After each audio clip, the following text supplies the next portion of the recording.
Guys আজকে সকাল সকাল ঘুমের থেকে উঠে কি কি করেছিলাম চলো তোমাদেরকে বলছি। আমি এখন সাইদের মাদ্রাসায় নিয়ে আসছি। তোমরা তো জানো ছোট মানুষদেরকে সকাল সকাল ঘুমের থেকে উঠালে ওরা কেমন করে। যাই হোক গাইস ওকে আগে ফটোফট মাদ্রাসায় দিয়ে আসি, তাহলে ও কিন্তু আবার মাদ্রাসায় যেতে চাবে না।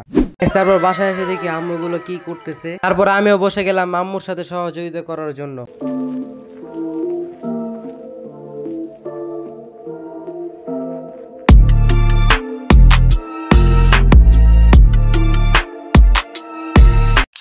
গাইস আমি এখন মোবাইল নিয়ে বসে গেলাম ভিডিও এডিট করার জন্য। আর মোবাইল দিয়ে ভিডিও এডিট করা এত পরিমাণ কষ্ট গাইস তোমাদেরকে বলে বুঝাতে পারবো না। গাইস আমি এখন যে সফটওয়্যার দিয়ে ভিডিও এডিট করি সেটা হলো ক্যাপকাট। আমি এখন যে ক্যাপকাট দিয়ে ভিডিও এডিট করি সেটা ধরে নিতে পারো ক্যাপকাটের নকলটা। এখন তোমাদের মাথায় খালি একটা প্রশ্ন ঘুরতেছে, ক্যাপকাট আসলটা দিয়ে ভিডিও বানাও তাহলে। আমরা এখন যে জগতে বসবাস করতেছি সেই জগতে টাকা ছাড়া কোনো কিছুই সম্ভব না। গাইস আমার এই কথার মানেটা কি বুঝছো? ক্যাপকাট আসলটা হলো টাকা দিয়ে কিনা লাগে।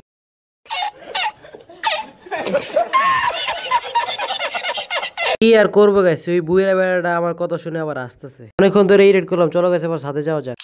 আমি এখন ছাদে এসে পড়েছি, দেখো কত সুন্দর গাছ লাগিয়েছে বাড়িওয়ালার এখানে। সো গাইস আজকে ভিডিওটা ছিল এই পর্যন্ত। তোমাদের কাছে ভিডিওটা ভালো লেগে থাকলে একটা লাইক করে দাও সুন্দরভাবে, আর কমেন্ট করে জানিও ভিডিওটা কেমন লেগেছে।